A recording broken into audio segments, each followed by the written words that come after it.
Shut up and sit down.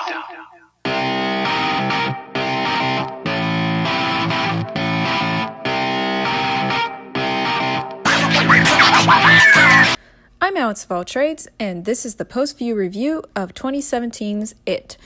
Pre-spoiler rating is a 9 out of 10. Now, spoilers. So this movie doesn't hold back. In the miniseries, Georgie is just grabbed by Pennywise. Oh ho! Not in this movie, oh no! I'm glad that wasn't in the trailers because I was surprised and freaked out, which is what you want from a horror movie. I enjoyed this movie, mostly because I could tell it was closer to the book. I could see the kind of details only Stephen King would write acted out on screen. I could tell, however, that certain characters were given short thrift, but I think they were in the miniseries too. Mike is unmemorable in the miniseries and is given just a bit more time in this movie. Stanley was converted into a Boy Scout in the miniseries, but while not given much time in the movie, is back to his original Jewish self. My biggest issue with this adaptation is that it is set in the 80s.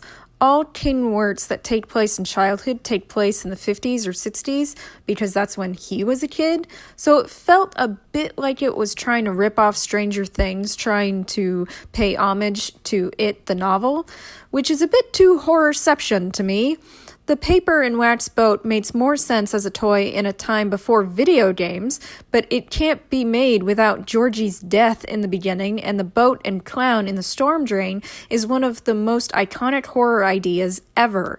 Bill was not well performed, but it is hard to perform that role well, considering that Bill is a bit of a meh character. He's really there to drive the plot forward, because without his quest to know what happened to Georgie and to avenge him, the other kids don't do anything. They just try to survive. My favorite of the kids was Eddie, the anxious one, especially when he would get angry, when he had had enough. The movie makes it very clear that it isn't the physical blows hurting it when Bill fires the captive bolt pistol, and Mike says twice that it isn't loaded. However, after it is fired, the gun hurts it without ammo, because all the physical blows are a metaphor for the children's lack of fear, which is what is hurting it.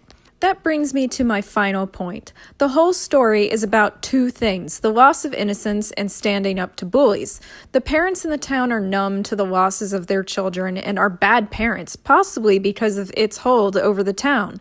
The children are still young enough to know that what is going on is not right and that it needs to be stopped.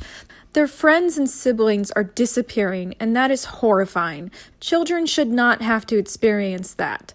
On the second point, bullies are the biggest adversary in the movie. Henry is the town bully that goes after all of the Losers Club. The girl bully goes after Beverly and slut-shames her and spreads rumors. Beverly's father is a bully, emotionally exacting control over her, and it is implied that he also molests her. And the final bully is It itself.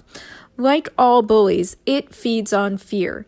And once that fear is gone, the bullies starve.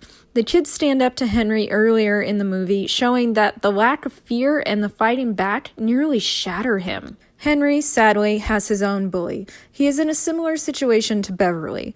It uses this to send Henry after the Losers Club. All bullies have their own bullies, usually at home, or they have some sort of mental illness. Some wonder why It sends Henry after the kids. After the attack in the house, It is afraid of those kids. It desperately starts doing things it normally wouldn't in an attempt to save itself, taking Beverly, sending Henry his knife, getting him to kill his dad, and then come after the rest of them, and then bargaining. It is especially important that it is Richie who ends the bargaining tactic, because he is the one most likely to take the bargain.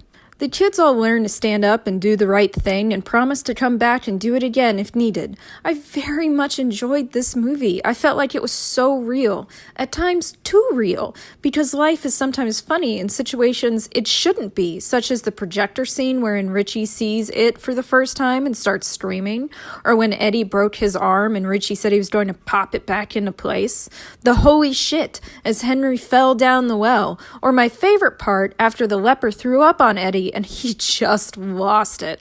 I laughed at those moments, and I'm not sure if that's what the movie was intending, but the reality of it was so crisp. I would definitely recommend this movie. It has very clear focus on its two themes, the loss of innocence and standing up to bullies. The change in time period, though, harmed its narrative world building, but not enough to knock it down from a 9. This was another PostView review, and if you enjoyed this video, please give it a like, share, subscribe, click that bell, check out my blog at empatheticwriter.wordpress.com, and follow me on Patreon for creative content and a possible shout-out on a future video.